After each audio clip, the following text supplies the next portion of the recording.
ನಮಸ್ತೆ ಎಲ್ಲರಿಗೂ ನಮ್ಮ ಚಾನಲ್ಗೆ ಸ್ವಾಗತ. ನಿಮಗೆಲ್ಲರಿಗೂ ಇವತ್ತು ನಾನು ತುಟಿ ಸೈಡಲ್ಲಿ ಬಿರುಕು ಬಿಟ್ಟಿರುತ್ತೆ, ಗಾಯ ಆಗಿರುತ್ತೆ, ಬಾಯಿ ತೆಗಿಯೋಕ್ಕಾಗ್ತಾ ಇರಲ್ಲ, ಊಟ ಮಾಡೋಕ್ಕೂ ಸಹ ಆಗ್ತಾ ಇರಲ್ಲ ಅಂಥವ್ರಿಗೆ ನಾನು ಏಂತಿಗೆ ಬರುತ್ತೆ ಮತ್ತು ಅದ್ರ ಏನೇನು ತಿಂದರೆ ಸರಿ ಹೋಗುತ್ತೆ, ಏನೇನು ಮಾಡಿದ್ರೆ ಸರಿ ಹೋಗುತ್ತೆ ಅಂತ ಹೇಳ್ಬಿಟ್ಟು ನಾನು ಇವತ್ತಿನ ವೀಡಿಯೋದಲ್ಲಿ ನಾನು ನಿಮಗೆ ತೋರಿಸ್ಕೊಡ್ತಾ ಇದ್ದೀನಿ.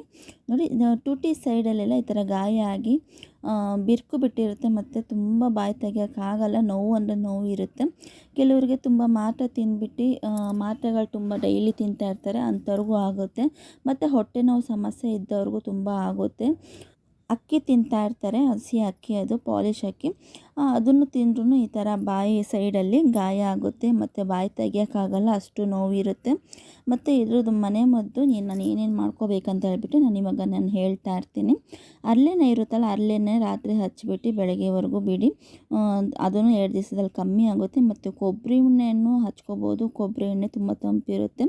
ಮತ್ತು ಮೊಸರು ಎಲ್ಲಿ ಗಾಯ ಆಗಿರುತ್ತೆ ಸೈಡಲ್ಲಿ ಅದ್ರ ಮೇಲೆ ಇಡಬೇಕು, ಅದ್ರ ಮೇಲೆ ಇಟ್ಬಿಟ್ಟು ಬೆಳಗ್ಗೆ ಮುಖ ತೊಳಿರಿ. ಮತ್ತು ಅಲ್ವೇರಾ ಇರುತ್ತಲ್ಲ, ಅದನ್ನು ಹಚ್ಚಿದ್ರೆ 2-3 ದಿವಸದಲ್ಲೇ ನೋವು ಕಡಿಮೆಯಾಗಿ ನಿಮ್ಮ ತುಟಿ ಒಡೆಯೋದು ಕಮ್ಮಿ ಆಗುತ್ತೆ. ಮತ್ತು ಕೊಬ್ಬರಿ ಎಣ್ಣೆನೂ ಹಚ್ಕೋಬೋದು, ಯಾವುದೇ ನಿಮ್ಮ ಮನೆ ಕೊಬ್ಬರಿ ಎಣ್ಣೆ ಇದ್ರೂ ಹಚ್ಕೋಬೋದು. ಯಾವ ರೀತಿ ವಿಟಮಿನ್ B2 ಜಾಸ್ತಿ ಆಗಲಿಕ್ಕೆ ಯಾವ ರೀತಿ ಆಹಾರ ಸೇವನೆ ಮಾಡಬೇಕಂತ ಹೇಳ್ತಾ ಇದ್ದೀನಿ. ಹಣ್ಣುಗಳು, ಆ್ಯಪಲ್ ಆಗಲಿ ಯಾವುದೇ ಆದರೂ ತಿನ್ಬೋದು. ಮತ್ತು ಡ್ರೈ ಫ್ರೂಟ್ಸ್ಗಳು ತಿನ್ಬೋದು. ನೀವು ಬಾದಾಮಿ, ಖರ್ಜೂರ, ಅಂಜೂರ ಯಾವುದಾದ್ರೂ ತಿನ್ಕೋಬೋದು, ಎಲ್ಲನೂ ತಿನ್ಕೋಬೋದು. ಮತ್ತು ಹಾಲಿನಲ್ಲಿ ಏನೇ ಮಾಡಿದ್ರೂ ಅದನ್ನು ತಿನ್ಬೋದು ನೀವು. ಹಣ್ಣುಗಳು, ಪಪ್ಪಾಯ ಹಣ್ಣು, ಆ್ಯಪಲು ಮತ್ತು ಕ್ಯಾರೆಟು, ಅದನ್ನೆಲ್ಲ ನೋಡಿ. ಇಷ್ಟು ನಾನು ಆಹಾರದಿಂದ ಡ್ರೈ ಫ್ರೂಟ್ಸಿಂದ ಎಲ್ಲನೂ ತೋರಿಸಿದ್ದೀನಿ.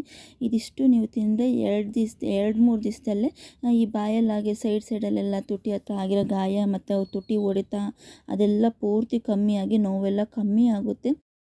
ನಿಮ್ಮ ಹತ್ರ ರಿಕ್ವೆಸ್ಟ್ ಮಾಡಿ ಕೇಳ್ತಾ ಇದ್ದೀನಿ, ದಯವಿಟ್ಟು ಸಬ್ಸ್ಕ್ರೈಬ್ ಮಾಡ್ಕೊಂಡು ವೀಡಿಯೋಸ್ ನೋಡಿ, ಆದಷ್ಟು ಶೇರ್ ಮಾಡಿ, ಎಲ್ಲರಿಗೂ ಯೂಸ್ ಆಗಲಿ. ಧನ್ಯವಾದಗಳು ನಿಮಗೆ.